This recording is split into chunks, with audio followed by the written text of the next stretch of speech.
दोस्तों, इस बार कार्तिक पूर्णिमा 15 नवंबर को पड़ रही है। हर व्रत को करने से पहले उसकी कथा पढ़ना बहुत आवश्यक है। ऐसी ही कार्तिक पूर्णिमा की पूजा करने से पहले उसकी कथा पढ़ना बहुत आवश्यक है। तो आइए सुनते हैं कार्तिक पूर्णिमा की कथा। पौराणिक कथा के मुताबिक तारकासुर नाम का एक राक्षस था। उसके 3 पुत्र थे, तारकाक्ष, कमलाक्ष और विध्वंतमाली। भगवान शिव के बड़े पुत्र ने तारकासुर नाम का वध किया। अपने पिता की हत्या की खबर सुन तीनों पुत्र बहुत दुखी हुए। तीनों ने मिलकर ब्रह्मा जी से वरदान मांगने के लिए घोर तपस्या की। ब्रह्मा जी तीनों की तपस्या से प्रसन्न हुए और बोले कि मांगो, क्या वरदान मांगना चाहते हो। तीनों ने ब्रह्मा जी से अमर होने का वरदान मांगा, लेकिन ब्रह्मा जी ने इन्हें इसके अलावा कोई दूसरा वरदान मांगने को कहा।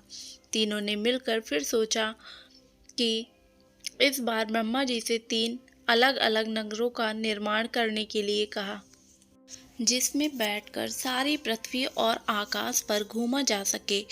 1000 साल बाद जब हम मिलें और हम तीनों के नगर मिलकर एक हो जाएं और जो देवता एक ही बाण से तीनों नगरों को नष्ट करने की क्षमता रखता हो, वही हमारी मृत्यु का कारण हो।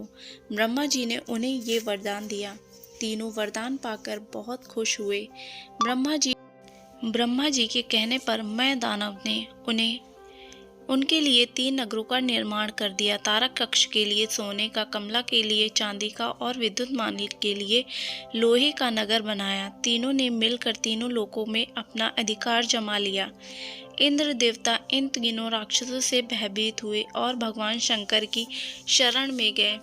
इंद्र देवता की बात सुन भगवान शिव ने इन दानव का नाश करने के लिए एक दिव्य रथ का निर्माण किया।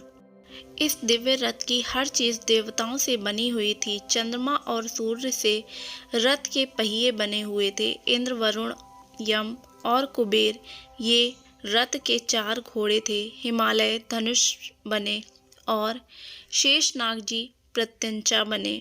भगवान शिव स्वयं बाण बने और अग्निदेव जी बाण की नोक। इस दिव्य रथ पर सवार हुए भगवान शिव स्वयं भगवानों से बने रथ और तीनों भाइयों के बीच भयंकर युद्ध हुआ।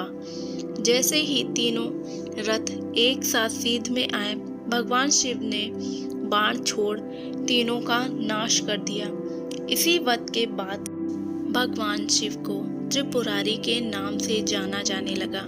यह वध कार्तिक पूर्णिमा के दिन ही हुआ था, इसलिए इस दिन को त्रिपुरारी पूर्णिमा के नाम से भी जाना जाता है। दोस्तों, ऐसी ही कथा सुनने के लिए हमारे चैनल को सब्सक्राइब करें। धन्यवाद।